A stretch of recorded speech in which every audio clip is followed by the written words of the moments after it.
नमस्कार, मैं डॉक्टर सुधा रानी आयु शक्ति हेल्थ योग में आपका स्वागत करती हूँ। जिनको प्रोस्टेट ग्लैंड की प्रॉब्लम है, आज ये उनके बहुत काम आने वाली वीडियो है, वो इसको ज़रूर देखें। प्रोस्टेट ग्लैंड की जो समस्या है वो एक कॉमन समस्या हो गई है।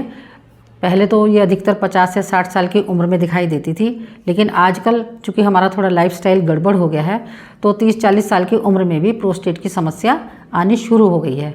आपने अपने घर में दादाजी को या पिताजी को देखा होगा कि इस उम्र में आकर के 60 साल की उम्र में आकर के उनको बार बार यूरिन जाने की समस्या होती थी, या यूरिन जाते हुए पेन फील करते थे, या यूरिन थोड़ा थोड़ा करके पास होता था। तो इस तरह के लक्षण इस प्रोस्टेट ग्लैंड की समस्या में दिखाई देते हैं। तो आज जो मैं आपको योग बताऊंगी वो इसी तरह के आसन बताऊंगी जो प्रोस्टेट ग्लैंड की समस्या को पूरी तरह से समाप्त करेंगे और लोअर एब्डोमेन पे उनका अच्छा इफेक्ट आएगा, जो प्रोस्टेट की समस्या समाप्त हो जाएगी। तो अब शुरू करते हैं कुछ योगासन जो प्रोस्टेट ग्लैंड की समस्या से छुटकारा दिलाएंगे। तो सबसे पहले हम करेंगे बटरफ्लाई पोज। तो पूर्ण बटरफ्लाई पोज हमें करना है। वैसे हाफ बटरफ्लाई भी होता है, लेकिन हम इसके लिए करेंगे पूर्ण बटरफ्लाई। तो देखते हैं इस आसन को कैसे शुरू करेंगे।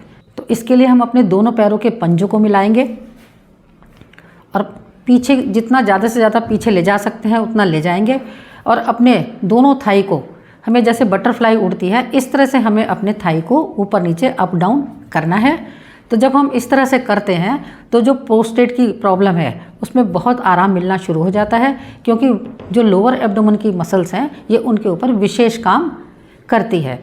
ये वाला आसन उनके लिए विशेष रूप से फ़ायदा करता है। तो इसको रोज़ाना आप कई बार कर सकते हैं। शुरू में आप थोड़ा कम टाइम के लिए करें और उसके बाद आप इसको कुछ ज़्यादा टाइम के लिए करें, जैसे 2 मिनट, 4 मिनट, 5 मिनट, जैसे जैसे आप धीरे धीरे टाइम बढ़ा सकते हैं इस तरह से इसका टाइम बढ़ा लें। और जब आप ये बटरफ्लाई वाला पोज करते हैं तो इसमें श्वासों पर कोई विशेष ध्यान नहीं रखना होता, श्वास नॉर्मल तरीके से लेते हैं और छोड़ते हैं। अब देखते हैं दूसरा आसन। तो दूसरा आसन हम इसके लिए करेंगे नौकासन। तो नौकासन के लिए अपनी स्थिति बनाएंगे। तो लेट जाएंगे अपने आसन पर, अपने हाथों को रखेंगे जंघा के बराबर में, हथेलियों का रुख जमीन की ओर होगा, दोनों पैरों को मिला के रखेंगे। अब स्टार्ट करते हैं। तो हम गहरा श्वास भरेंगे और श्वास भरते हुए अपने अपर पोर्शन को और लोअर पोर्शन को दोनों को ही एक साथ उठाएंगे।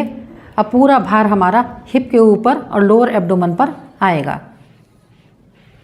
तो क्षमता के अनुसार रुकेंगे और श्वास रिलीज करते हुए धीरे धीरे वापस आएंगे। तो ये नौकासन पोज प्रोस्टेट ग्लैंड की समस्या के लिए बहुत ही अच्छा आसन है। इससे प्रोस्टेट ग्लैंड की जो प्रॉब्लम आती है, जो यूरिन की समस्या आती है, वो बहुत जल्दी ठीक होने लगती है, क्योंकि इसको करने से हमारी मसल्स पर अच्छा सा इफेक्ट आता है, मसल्स स्ट्रांग होती हैं, इसलिए यूरिन की समस्या से भी हमें छुटकारा धीरे धीरे मिलने लग जाता है। तो शुरू में तो आप इसको 1 या 2 बार करें और धीरे धीरे इसकी आवृत्ति बढ़ाते जाएँ। तो 5 बार, 6 बार, जितना बार भी आप इसको कर सकते हैं, ईजिली जितना कर सकते हैं उतना करें। अब देखते हैं तीसरा आसन कि इसके लिए तीसरा कौन सा योगासन है जो बहुत अच्छा फिट बैठेगा। तो इसके लिए हम करेंगे शलभासन। तो शलभासन के लिए स्थिति बनाएंगे, लेट जाएंगे पेट के बल,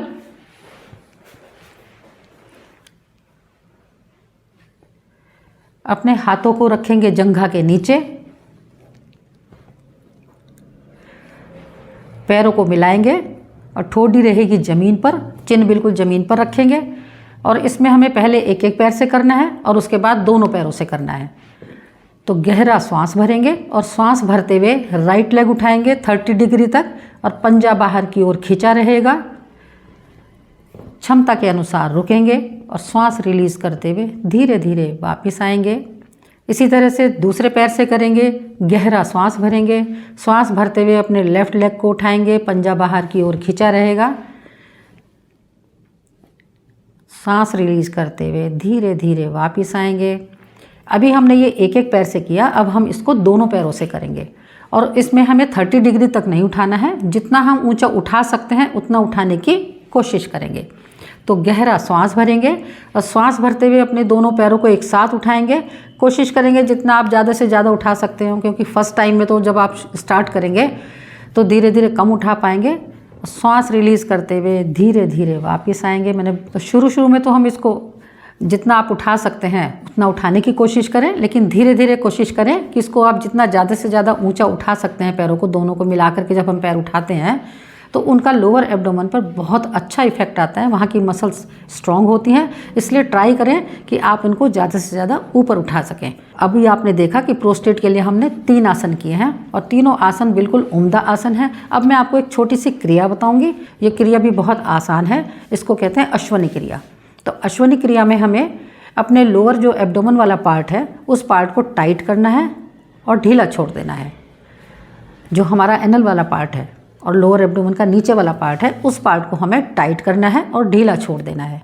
तो जब हम इसको इस तरह से करते हैं तो इस क्रिया को करने से मसल्स बहुत स्ट्रॉन्ग होने लगती हैं और प्रोस्टेट की जो समस्या आती है, जिसमें यूरिन की समस्या आती है, अंदर स्वेलिंग हो जाती है, यूरिन पास करने में दिक्कत होती है, बूंद बूंद करके यूरिन पास होता है, वो सारी समस्याएं धीरे धीरे ठीक होना शुरू हो जाती हैं।